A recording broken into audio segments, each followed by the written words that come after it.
Hi students, myself Sri T.R. Patil from Nigna Jain Secondary and Higher Secondary School, Chandwar. Today we learn the chapter number 5.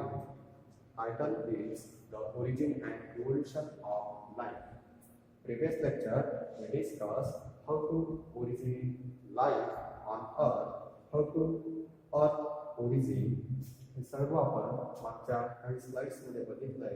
त्यानंतर पुढे डार्विनची theory बघितली, म्हणजे लाईफची निर्मिती झाल्यानंतर पुढे evolution म्हणजे बदल कसे होत गेले लाईफमध्ये किंवा ऑर्गॅनिझममध्ये ते इथे आपण बघणार आहोत. त्यासाठी आपण काही एव्हिडन्स यूज करणार आहोत. Evidence for evolution. एव्हिडन्स म्हणजे काही असे ठोस पुरावे, सायंटिफिक काहीतरी त्याला रिझन आहे. Evidence for evolution. चला पुढे बघूया. इव्होल्यूशन साठी काही एव्हिडन्स दिलेले आहे. To support the organic evolution म्हणजे काय? Organic evolution, organic complex molecule कसे फॉर्म झाले आणि त्यापासून कसे ऑर्गॅनिझम तयार झाले हे यामध्ये दिलेले आहे. To support the organic evolution there are various evidence present which are follow as. Then the paleontological evidence. हे एव्हिडन्स लक्षात ठेवा. एव्हिडन्स विचारलेले असतात 2 मार्क्ससाठी शॉर्ट नोटमध्ये. Paleontological evidence. दुसरा दिलेला आहे फॉसिल फॉर्मेशन एव्हिडन्स, म्हणजे फॉसिल फॉर्मेशन किंवा फॉसिलायझेशन म्हटलं जातं त्याला. त्यानंतर पुढे एज ऑफ फॉसिल्स, हा टॉपिक नाही आहे. त्यानंतर पुढे दिलेले आहे फॉर्मेशन ऑफ रॉक्स, हा पण नाही आहे. हा एक टॉपिक आपल्याला खूप महत्त्वाचा आहे एव्हिडन्ससाठी. The geological time scale. Then evidence from comparative anatomy and morphology. त्यानंतर पुढे कन्व्हर्जन इव्होल्यूशन म्हणजे त्यामध्ये दिलेले होमोलॉजी और होमोलॉगस ऑर्गन, म्हणजे तो कंपॅरेटिव्ह ॲनाटॉमीचाच पार्ट आहे. त्यानंतर पुढे the evidence from vestigial organ. ठीक आहे, म्हणजे हे सर्व एव्हिडन्स त्यांनी दिलेले आहे. Origin and evolution of life. Evidence from connecting links म्हणजे एक ऑर्गॅनिझमचा ग्रुप दुसऱ्या ऑर्गॅनिझमला कसा कनेक्ट केलेला आहे या एव्हिडन्सच्या सहाय्याने आपण बघू शकतो. त्यानंतर एव्हिडन्स फ्रॉम ॲटाविझम, हे पण एक एव्हिडन्स आहे. Evidence from embryology. आपल्या टेक्स्ट बुकमध्ये दिलेले जे एव्हिडन्स आहे तेच आपण घेणार आहोत. त्यामध्ये एम्ब्रिओलॉजी पण दिलेलं आहे. त्यानंतर पुढे evidence from physiology and biochemistry आपण दिलेला आहे. एव्हिडन्स फ्रॉम टेक्सॉनॉमी, हा आपल्या टेक्स्ट बुकमध्ये नाही आहे. देन एव्हिडन्स फ्रॉम जेनेटिक्स, हा एक दिलेला आहे. इथपर्यंत आपण बघूया. चला पहिला एव्हिडन्स काय दिलेला आहे बघू. बघा, एव्हिडन्स फॉर इव्होल्यूशन. मग पॅलेंटॉलॉजिकल एव्हिडन्स म्हणजे फॉसिलचा स्टडी म्हणजे paleontology. The study of fossil is known as the paleontology. Definition एक मार्कला बऱ्यापैकी विचारलेली असते. फॉसिल म्हणजे काय सर्वांना माहितच आहे, त्याला आपण जीवाश्म म्हणतो. तर remnant or trace of an organism of a past geological age such as the skeleton or leaf imprint embedded and preserved in the earth crust. त्याला फॉसिल म्हणतो किंवा त्याला जीवाश्म पण म्हणतो आपण मराठीमध्ये. The study of fossil is known as the paleontology, म्हणजे पॅलेंटॉलॉजी फॉसिलचा आधार घेतलेला आहे त्यांनी इव्होल्यूशनसाठी एव्हिडन्स देण्यासाठी. The evidence of evolution based on the knowledge of fossil is known as the paleontological evidence. त्यालाच पॅलेंटॉलॉजिकल एव्हिडन्स म्हटलेलं आहे. चला, fossil can be defined as remains or impression of the hard part of the past individual in the strata of earth. Fossil provide one of the most acceptable evidence in the support of evolution. मग याच्यामध्ये फॉसिलचा त्यांनी support घेतलेला आहे किंवा हा evidence त्यांनी use केलेला आहे. How to change the life from premium to the next. The fossilization or formation of fossil. Fossil कसे फॉर्म केले जातात? As we all know that fossil are mainly remains of hard part, or they are organic relief or extinct animal and plant preserved by natural means in rock or softer sediment of earth. Dead animal and plant are buried sometimes under the silt below the water or are buried under volcanic deposition. म्हणजे याच्या खाली ते plants, animal की दाबले जातात असं त्यांना थोडक्यात सांगायचं. After thousands and millions of year by the gradual chemical changes soil along with animal part changes into the rock. ॲनिमलचा आणि त्या सॉइलचा कन्वर्ट होतो किंवा त्या ॲनिमलचे पार्ट हे रॉकमध्ये कन्वर्ट होतात हे असं इथे सांगितलेलं. When side rocks are excavated fossil are recovered. त्याच्यामध्ये लक्षात ठेवा फॉसिल फॉर्मेशनची मेथड ह्या 4 लाईन्समध्ये दिलेली आहे. आपल्याला फक्त त्यामध्ये काय दिलेलं आहे पॅलेंटॉलॉजिकल एव्हिडन्स कसा घेतलेला आहे फॉसिलचा वापर करून हे आपल्याला लक्षात ठेवायचं आहे. त्याच्यानंतर टाइप्स ऑफ फॉसिल हे आपल्याला लक्षात घ्या. त्यानंतर त्या फॉसिलचे एज किती आहे म्हणजे किती वर्षापूर्वीचं आहे हे आपल्या टेक्स्टबुकमध्ये दिलेलं नाहीये. त्यानंतर फॉर्मेशन ऑफ रॉक्स, रॉक कसा फॉर्म होतो हे पण तिथे नाहीये. त्यानंतर जिओलॉजिकल टाइम स्केल हा पॉइंट आपल्याला दिलेला आपल्या टेक्स्टबुकमध्ये आहे एव्हिडन्स म्हणून बघा. The age of earth is about 4600 millions years. म्हणजे पृथ्वीचं वय वर्ष सांगितलेले जिओलॉजिकल टाइम स्केलमध्ये. हा एक एव्हिडन्स खूप छान दिलेला त्यांनी. Life first originated in water. आपण बघितलेलं आहे water molecules are required for the formation of simple organic, then simple organic get converted into the complex organic. Life is first originated in the water about 3700 million years ago.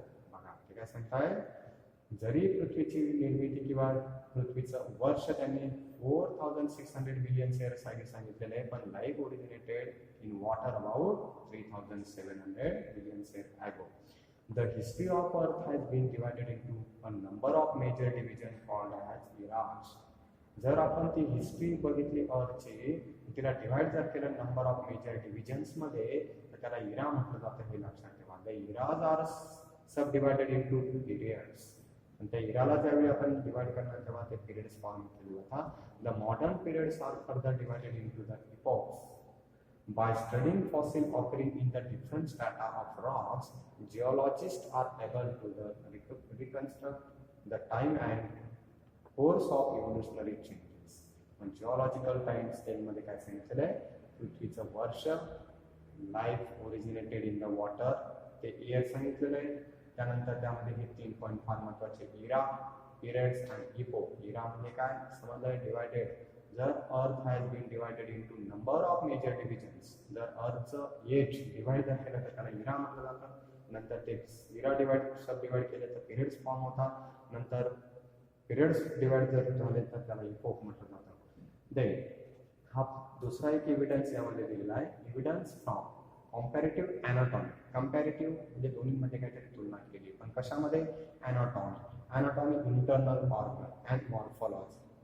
आता internal organ for example digestive system of human beings and digestive system of other animal दोन्हीचं function same म्हणजे anatomical comparative study इथे लागलेला आहे.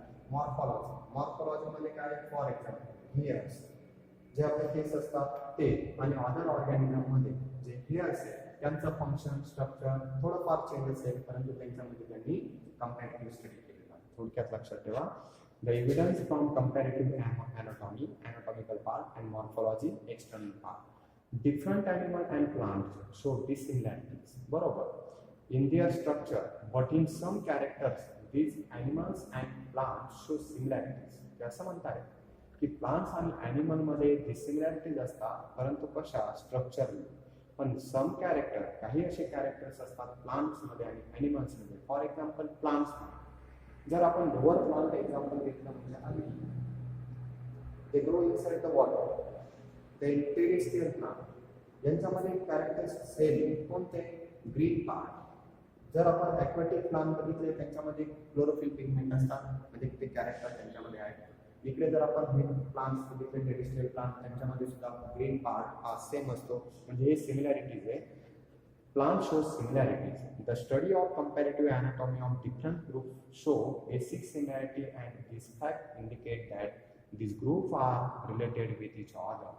म्हणजे तो एक group किंवा त्यांच्यामध्ये काही असे स्ट्रक्चरल सिमिलॅरिटी येतात आणि ते ग्रुप एकत्र येतो. These similarities provide us one of the most concluding evidence of organic evolution. Organic evolution साठी खूप महत्त्वाचा एव्हिडन्स आहे. Similarities are of two types. मग सिमिलॅरिटी मध्ये कशा येतात ॲनालॉजी अँड होमोलॉजी. मग ॲनालॉजी म्हणजे काय करस्पॉन्डन्स इन फंक्शन और position between organs or dissimilar evolutionary origin or structure. Then homology म्हणजे काय it defines two themes that share a common evolutionary origin. म्हणजे त्यांनी असं म्हटलेलं ऑर्गॅनिक इव्होल्युशन साठी हा अॅनाटॉमी आणि मॉर्फोलॉजिकली जो काही एव्हिडन्स घेतलेला आहे तो बघूया. आता अॅनालॉजी और अॅनालॉगस ऑर्गन. आता अॅनालॉगस ऑर्गन कोणते किंवा अॅनालॉजी कोणाला म्हणायचं the organ which have similar function but are different in their structure. एवढं लक्षात ठेवा. अॅनालॉगस ऑर्गन कोणते त्यांचं फंक्शन काय सिमिलर असतं but are the different in their structural detail and origin. म्हणजे त्यांचं स्ट्रक्चर वेगळं असतं पण फंक्शन सेम असतं. Digestive system of human being and other animals ते काय करतात डायजेशन. ओके हे झालं फंक्शन सेम. पण डायजेस्टिव्ह सिस्टीम सगळ्या ऑर्गॅनिझमची सेम आहे का नो. म्हणजे हे झालं analogous example. Organism having analogous organs are phylogenetically different but they have adapted to the similar mode of life and habit. Some example of analogous organ are the wings. बघा आता इथे विंगचं function काय wing सगळ्यांना माहिती आहे. Wings कशासाठी असतात birds असू द्या इन्सेक्ट असू द्या किंवा बॅट किंवा इगल हे जे काही ऑर्गॅनिझम आहे डिफरंट स्ट्रक्चर दिसतंय म्हणजे हे ऑर्गॅनिझम स्ट्रक्चरली डिफरंट आहे. परंतु विंग्स कशा म्हणजे फंक्शन काय आहे फंक्शन सेम. विंगचं फंक्शन फ्लाइंग. ह्या विंगचं फंक्शन सुद्धा तेच सेम. म्हणजे functionally they are same but structurally dissimilar. म्हणजे स्ट्रक्चर बघा हे विंग्स आहे परंतु ते कसे डिसिमिलर दिसत आहेत हे बघा. विंग्स हे चांगलं एक्झाम्पल त्यांनी दिलेलं आहे. Fins of fishes and flippers of whales. म्हणजे त्यांनी 2-3 एक्झाम्पल दिलेले बघा. विंग्स हे एक एक्झाम्पल दिलेलं आहे ॲनालॉगस ऑर्गनचं. त्यानंतर फिशेसमध्ये जे फिन्स असतात काही फिशेसमध्ये फिनचं फंक्शन वेगळं असतं.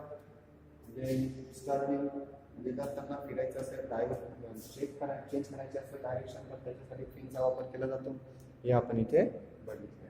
Stings of honeybee and scorpion त्यांच्यामध्ये एक्झाम्पल त्यांनी हनीबी आणि स्कॉर्पियनचं घेतलेलं आहे स्टिंग्स. ओके त्यानंतर इथे आपण बघू शकतो ॲनालॉगस ऑर्गन. एवढं लक्षात ठेवा विंग्स किंवा फिन्स ऑफ फिशेस एवढंच विचारलेलं असतं जास्त काही. Then analogy in plant structure. आता त्यांनी ॲनिमलचं एक्झाम्पल दिलेलं होतं म्हणजे ॲनालॉगस ऑर्गन कसे प्लांट ॲनिमलमध्ये तसे प्लांट्समध्ये पण सेम दिसत आहेत बघा. फॉर एक्झाम्पल इथे दिलेले in plants different modification of roots. मागच्या स्टँडर्डमध्ये आपण modification of root stem leave बघितलं. Root stem and leaves show analogy in different plant. Tendrils. आता टेंड्रिल्स हे बघा हे जे दिसत आहे वायरी स्ट्रक्चर ते दिसत आहे त्याला आपण काय म्हणतो टेंड्रिल्स म्हणतो. आता टेंड्रिल्स इथे कॉईल झालेलं आहे. इथे कसं आहे लिफी टेंड्रिल आहे त्यानंतर लिफलेट टेंड्रिल आहे म्हणजे टेंड्रिलच परंतु ते कसं चेंज झालेलं आहे मीन्स फॉर क्लाइम्बिंग. टेंड्रिल कशासाठी असतं फॉर क्लाइम्बिंग. आपण मागच्या स्टँडर्डमध्ये 11वी सायन्सला बघितलेलं आहे सगळ्यांना ज्ञात असेलच. Climbing may be modification of branch leaf apex petiole stipules and they represent analogous organ. बघा आता इथे जर बघितलं तर हे टेंड्रिल हे पण टेंड्रिल आहे. याचं फंक्शन काय सपोर्ट टू द प्लांट. याचं फंक्शन काय अन्न. काही एक फंक्शन नाही आहे फक्त लीफचं मॉडिफिकेशन टेंड्रिलमध्ये झालेलं आहे परंतु स्ट्रक्चर आहे हो आहे असंच कॉइली किंवा कॉईल झालेलं स्ट्रक्चर आहे म्हणून ते स्ट्रक्चरली सेम दिसत आहे. टेंड्रिल्स इथे सेम दिसत आहेत इथे सेम दिसत आहेत इथे पण दिसत आहेत इथे पण दिसत आहेत परंतु त्यांचं फंक्शन काय ओके लक्षात घ्या. त्यानंतर पुढे बघा देन होमोलॉजी और होमोलॉगस ऑर्गन. आता कोणते ॲनालॉगस ऑर्गन आपण बघितले. ॲनालॉगस ऑर्गन म्हणजे एव्हिडन्स फ्रॉम कंपॅरेटिव्ह ॲनाटॉमीचा आपण स्टडी करतोय मॉर्फोलॉजिकली आणि ॲनाटॉमिकली. याच्यामध्ये ॲनालॉगस ऑर्गन बघितले. आता homologous organ the similarity based on common origin similar basic plane of organization and embryonic development is called as the homology. आता इथे त्यांनी काय घेतलेलं आहे त्यांच्यामध्ये सिमिलॅरिटी दिसते परंतु कशाच्या बेसवरती ओरिजिन म्हणजे निर्मिती आणि बेसिक प्लॅन ऑफ ऑर्गनायझेशन किंवा embryonic development. The organs which have the same fundamental structure. आता चेंज झाले ना, लक्षात घ्या बघा. इथे काय म्हणताय, same structure but are different in function. अगोदर काय होतं ॲनालॉगस मध्ये, सेम फंक्शन आणि डिफरंट स्ट्रक्चर. होमोलॉगस मध्ये काय, same structure but different in function are called homologous organ. या दोन्हीमध्ये कंपॅरेटिव्ह स्टडी करत असताना लक्षात ठेवा. त्यानंतर example of homologous organ include. आता जर आपण होमोलॉगस ऑर्गनचं एक्झाम्पल जर बघितलं, forelimbs, wings of a bird, birds मध्ये आहे, then penguin of bat, patagium of bat, then pedally of whale, flipper of sail, forelimb of horse and hand of man are made up of the same basic structural plane. याला आपण डायग्रामच्या सहाय्याने बघू शकतो. बघा इथे होमोलॉगस ऑर्गन मध्ये त्यांनी काय केलेलं आहे, आर्मचा पार्ट घेतलेला आहे, फ्रॉगचा आर्म आहे, सील फ्लिपर आर्म आहे, बर्ड्स विंग्स म्हणजे fore wing is modified into four limbs is modified into the wings. birds मध्ये bat wings त्यांचे पण फोर लिम्स आहे, त्याचं मॉडिफिकेशन आहे. त्यानंतर ह्युमन आर्म. मग आता जर बघितलं तर यांचं सगळ्यांचं स्ट्रक्चर कसं आहे, स्ट्रक्चरली सिमिलर, स्ट्रक्चर जवळपास सेम. ठीक आहे, म्हणजे जॉईंट्स वगैरे जर बघितले तर सेम, पण तिकडे फंक्शन काय प्रत्येकाचं वेगळं आहे. होमोलॉगस मध्ये काय सांगितलं त्यांनी, structure same but function is different. मग इथे लक्षात घ्या, या डायग्रामवरून आपण homologous organ, fore limbs of the different vertebrates. वर्टिब्रेटमध्ये फोर लिम्स जे असतात, फोर लिम्स, तर ते कसे दिसत आहेत, सगळ्यांचं स्ट्रक्चर हे सेम आहे. तर इथे जर बघितलं तर हे 5 नंबर, इथे पण 5 नंबर, इथे पण 5 number, fingers 5 number, structure same आहे, पण फंक्शन ते का नाही, प्रत्येकाचं फंक्शन डिफरंट आहे. त्यानंतर structural homology. Homology has been the observed in the skeleton, heart, circulatory and reproductive system of all vertebrates. मग स्ट्रक्चरल होमोलॉजी जर बघितली, म्हणजे जर बघितलं आपण तर स्ट्रक्चर जरी सेम असेल परंतु फंक्शन हे प्रत्येकाचं वेगळं दिलेलं आहे. Mouth part of insect. दुसरं एक एक्झाम्पल त्यांनी काय घेतलेलं आहे होमोलॉगस ऑर्गनमध्ये किंवा होमोलॉजीमध्ये, माउथ पार्ट जर बघितले इन्सेक्टचे प्रत्येकाचे वेगळे, कॉकरोच वेगळा, हनीबी वेगळा, त्यानंतर अदर इन्सेक्ट जर बघितले त्यांचं माउथ पार्ट्स हे डिफरंट असतात. त्यानंतर आता होमोलॉजीचे टाइप्स दिले. आता फायलोजेनिक होमोलॉजी, सेक्शुअल होमोलॉजी आपल्या टेक्स्टबुकमध्ये दिलेले नाही आहे, तरी पण लक्षात असू द्या. Types of homology. Homology is of 3 types. Phylogenetic homology. Homology between animals of different species is known as the phylogenetic homology. For example, forelimb of horse and hand of man. जे forelimbs असतात horse आणि hand of man, the phylogenetic homology आहे. Sexual homology. Homology found in two sexes of the same. बघा ते काय म्हणतात की जर आपण species known as the sexual homology. For example, testis in male. जर आपण सेक्शुअल होमोलॉजी म्हणजे स्ट्रक्चर जर आपण बघितलं तर ते सेम असेल पण फंक्शन हे वेगळं वेगळं असेल. Testis in male and ovaries in female. जरी हे गोनाड्स म्हणून ओळखले जातात तरी पण टेस्टिस या स्पर्म प्रोड्यूस करतात, ओव्हरीज या ओव्हम रिलीज करतात, म्हणजे फंक्शन दोन्हीचं वेगळं. त्यानंतर serial homology. Similarity between two organs of the same organism due to common origin is known as the serial homology. For example, hand and legs of man have common origin. Mouth part and legs of insect also represent homologous organ. मग serial homology मध्ये त्यांनी काय सांगितलं आहे, हे example लक्षात ठेवा, दुसरं काही नाही. त्यानंतर पुढे जे काही एव्हिडन्स दिलेला आहे फ्रॉम व्हिस्टिजियल ऑर्गन. एव्हिडन्स कोणता दिलेला आहे, व्हिस्टिजियल ऑर्गन. आता व्हिस्टिजियल ऑर्गन म्हणजे कोणते, the rudimentary structure in humans corresponding to a functional structure or organ in ancestral animals. म्हणजे काय, फॉर एक्झाम्पल जर जायचं झालं तर व्हिस्टिजियल ऑर्गनचं तर इथे दिलेलं आहे बघा. आपण व्हिस्टिजियल ऑर्गनचं एक्झाम्पल बघितल्यानंतर लक्षात येईल. विस्टिजियल स्केल लिव्स, बघा स्केली लिव्स इथे त्यांनी एक्झाम्पल दिलेलं आहे. किंवा ह्युमन बॉडीमध्ये जर जायचं झालं तर व्हर्मीफॉर्म अपेंडिक्स. अपेंडिक्स सगळ्यांनी ऐकलेलं आहे. अपेंडिक्सचं फंक्शन काही एक नसतं. थोडक्यात सांगायचं झालं तर हे जे काही सेल्युलोज असतो, सेल्युलोज कुठे असणार आहे, प्लांट सेल. तो प्लांट सेलमधला सेल्युलोज डायजेस्ट करण्यासाठी अपेंडिक्सचं फंक्शन, परंतु ते स्ट्रक्चर प्रेझेंट असतं परंतु अननोन फंक्शन, त्याचं कोणतंही एक फंक्शन नसतं आणि त्याला व्हिस्टिजियल ऑर्गन म्हटलेले. पुन्हा एकदा आपण मागच्या स्लाइडकडे जाऊया. Evidence from vestigial organ. याच्यावरती क्वेश्चन असतो, give any 2 examples of vestigial organ in human being or organism. त्यावेळी आपल्याला एका मार्कसाठी एक ऑर्गॅनिझमचं एक्झाम्पल दिलेलं असतं. The organs which are present, कोणता, the organs which are present in reduced form and do not perform any function. हे बघा मी तेच सांगितलं, ते कोणतेही फंक्शन कॅरी करत नाही in the body but correspond to the fully develop functional organ or related animal are called vestigial organ. कोणाला म्हणायचं व्हिस्टिजियल ऑर्गन? मी शॉर्टमध्ये तुम्हाला सांगितलं होतं, त्याचं कोणतंही काही फंक्शन नसतं पण तो ऑर्गन डेव्हलप झालेला असतो ऑर्गॅनिझमच्या बॉडीमध्ये.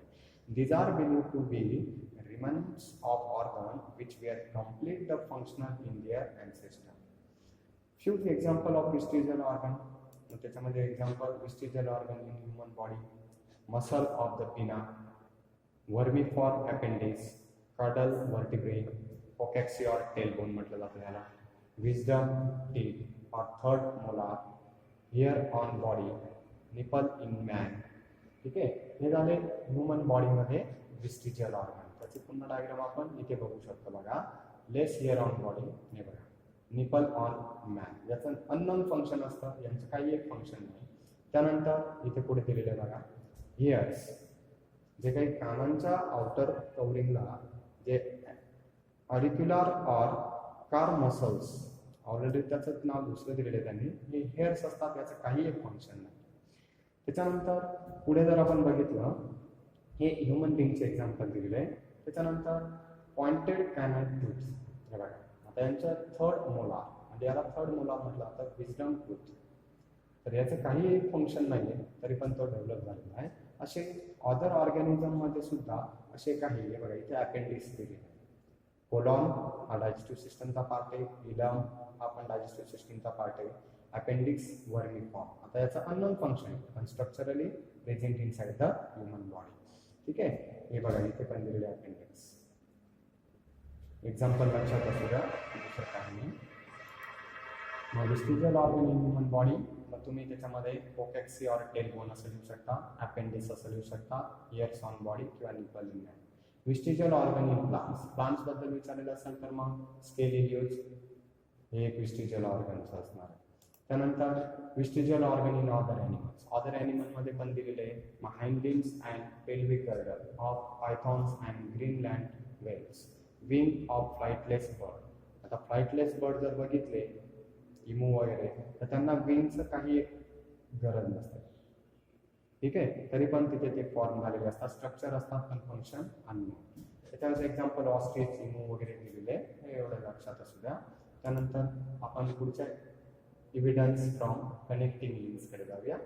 ठीक आहे, नेक्स्ट लेक्चरला आपण एव्हिडन्स फ्रॉम कनेक्टिंग लिंक्स आपण इथे थांबूया. We stop here. थँक्यू.